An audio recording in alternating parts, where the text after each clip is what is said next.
Ayn Rand at the Movies by Denise No. I'd really like to encourage you to please buy this book. It's available at Amazon. Now, Ayn Rand is a hero to a lot of, or heroine to a lot of conservatives. And she's often known as the philosopher of selfishness. She considered selfishness a virtue. And she was a strong proponent of capitalism. I personally believe that a lot of her philosophy was, to some degree, an overreaction to what she had seen growing up during the Bolshevik Revolution and what she saw from afar in Nazi Germany.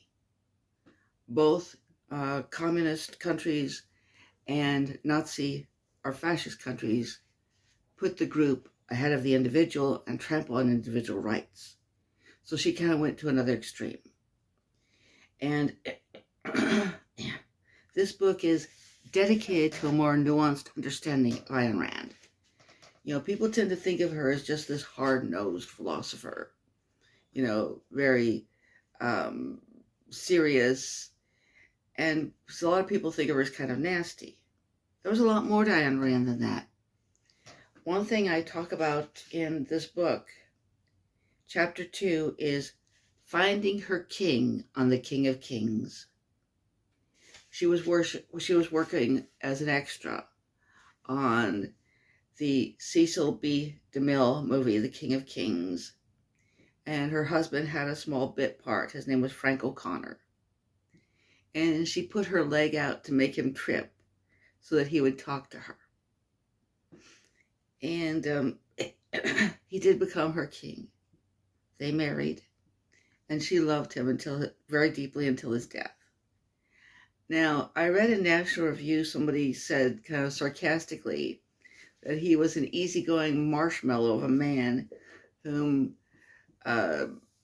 she mistakenly believed was cut from the same granite as her fictional heroes, Howard Rourke and John Galt. Okay, well, whatever he was like, he was an artist. He was a bit movie actor and an artist. The fact is that she did love him very much. And I go into that. Chapter 3 is called The Great Man Behind the Great Woman. Now, you know, it might be a little iffy as to whether or not Ayn Rand was a great woman. I think in her own way she was, and I'm not an objectivist. I don't follow her philosophy and never have. And just as people say, you know, people have traditionally said behind every great man is a great woman, there have been great men behind great women, and Frank O'Connor was definitely one. And I hope that maybe I've whetted your appetite a little bit, and you might consider buying Ayn Rand at the Movies.